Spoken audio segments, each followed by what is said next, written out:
राजनीति राजनीति एक ऐसा फील्ड है जहाँ सेक्स है, पैसा है, धोखा है, फरेब है और तो और धन है, दौलत है या ईश्वर है, नाम है।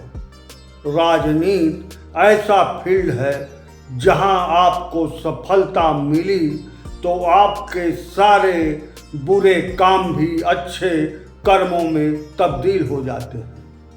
राजनीति ऐसी फील्ड है जहां आप अपने एक भी कर्तव्यों का निर्वहन नहीं करते हुए भी देश के महान हो सकते हैं और महान सुख प्राप्त कर सकते हैं। राजनीति ही एक ऐसा फील्ड है जिससे परलोक सुधरे न सुधरे लेकिन लोक जरूर सुधर जाता है, खूब आनंद आता है। राजनीति में जो दाव चला जाता है उससे पक्ष ही नहीं विपक्ष भी चित हो और पक्ष विपक्ष क्यों देश भी चित हो जाए, इसे ही सफल राजनीति कहते हैं। और तो और उदाहरण स्वरूप आप देखिए, एक आदमी अपनी पत्नी को नहीं रखा, अपने गृहस्थ जीवन को गृहस्थ जीवन के किसी भी नियमों का पालन नहीं किया, यहाँ तक कि अपने धर्म हिंदू धर्म के भी किसी नियमों का पालन नहीं किया, यहाँ तक कि उसके पिता मर गए लेकिन उसने अपनी दाढ़ी मूंछ कुछ नहीं बनवाया, अपना मुंडन नहीं करवाया, यहाँ तक कि अपने पिता को घाट तक जाकर घाट पर 11 दिन पानी भी नहीं दिया और तो और उसकी माँ मरती है तब भी वह न अपनी दाढ़ी बनवाता है न अपना मुंडन करवाता है। यहाँ तक कि गांव में लोग माँ और पिता के मरने के बाद अपना मोछ और कखौरी तक बनवाते हैं लेकिन वह व्यक्ति कुछ नहीं बनवाया और उसे राजनीति में धर्म की रक्षा करने का सबसे बड़ा नायक माना जा रहा है। यह राजनीति है।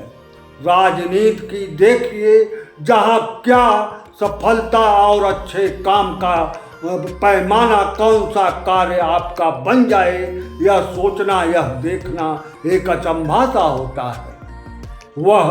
वह झाड़ू लगाता है, वह मजदूरों संग बैठकर खाना खाता है, वह उठा झंडा जमीन से उठाकर जेब में रखता है और वह कूड़ा उठाकर डस्टबिन में रखता है और उसके यह कार्य प्रशंसक प्रतीक मानकर कहते हैं कि इससे देश भी कूड़ा उठाने लगेगा, झाड़ू लगाने लगेगा, मजदूरों संग खाना खाने लगेगा।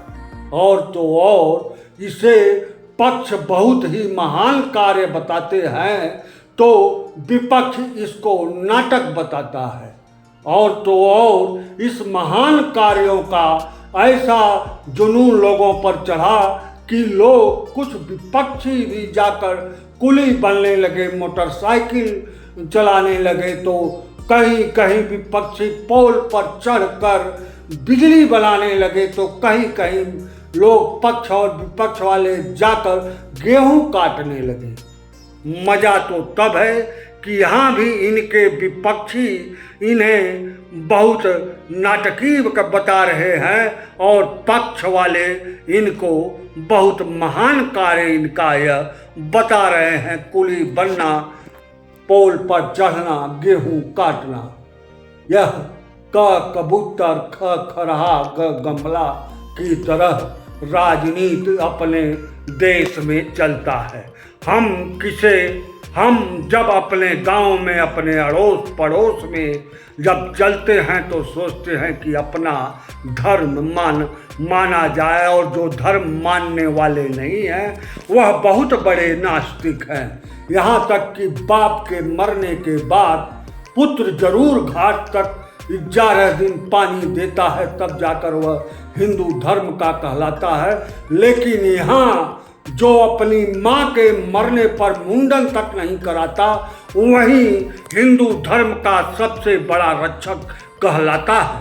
यह राजनीति है। इसे राजनीति कहते हैं।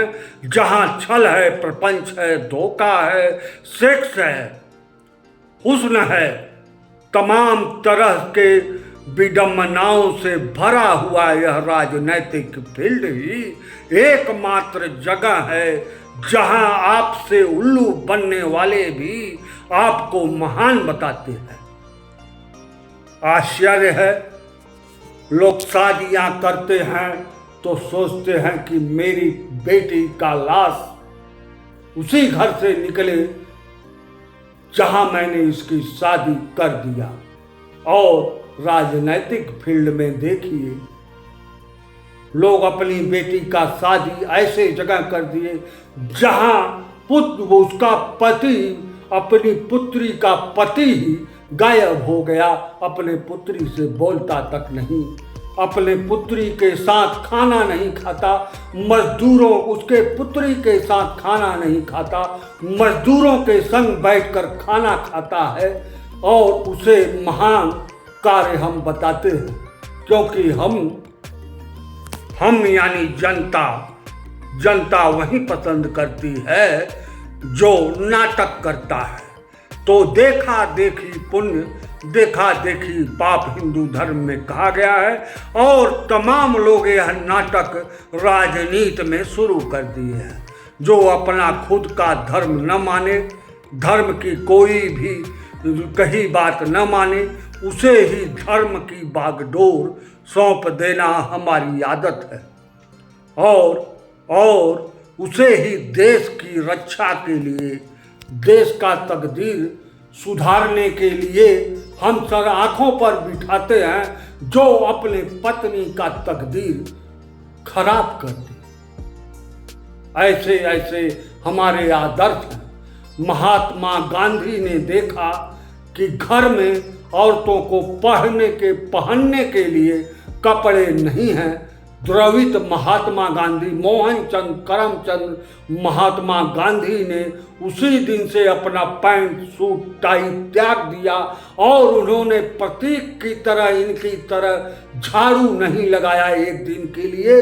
वह पूरे जीवन अपने जीवन एक धोती पहनते रहे, एक वही धोती ओढ़ते रहे और वस्त्र नहीं पहने। ऐसे थे महात्मा गांधी, उन्हें भी आज नकारने का दौर चल रहा है। ऐसे उन्हें नकारते ऐसे लोग हैं जो प्रतीक स्वरूप झाड़ू लगाते हैं, प्रतीक स्वरूप कूड़ा उठाते हैं, प्रतीक स्वरूप मजदूर के साथ खाना खाते हैं। ऐसे लोग महात्मा गांधी को नकारने चले हैं। यह देश, भारत देश, या मैं तो कहता हूं कोई भी देश महान लोगों के त्याग से चलता है।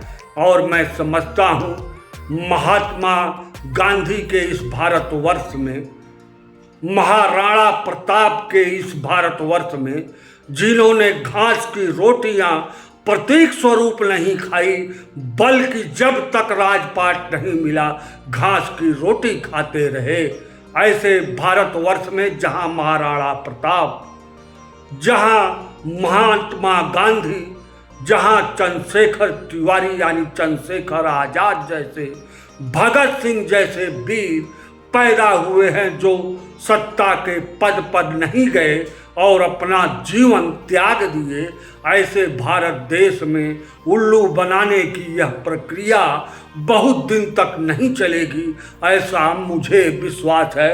भले प्रतीक को मानने वाले प्रशंसकों को यह उम्मीद न हो, लेकिन मुझे पूरा उम्मीद है कि प्रतीक स्वरूप नहीं, मजबूरी में राजा जब घास खाकर जिस देश में रह सकता है, तो उसी देश के वासी झूठ खाकर भी रहेंगे, लेकिन एक दिन इन फिरंगियों को जरूर खदेड़ देंगे जो आजाद भारत में पनप रहे हैं, झूठे धर्म की व्याख्या कर रहे हैं और झूठे धर्म का नया अध्याय लिखना चाहते हैं।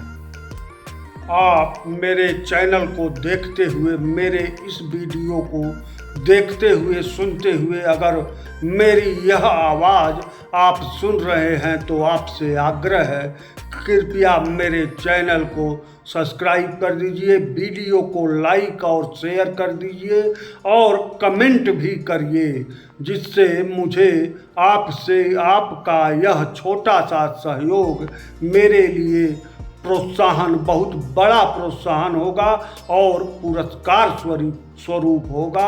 आपका बहुत बहुत धन्यवाद और सहयोग हमें करते रहिए।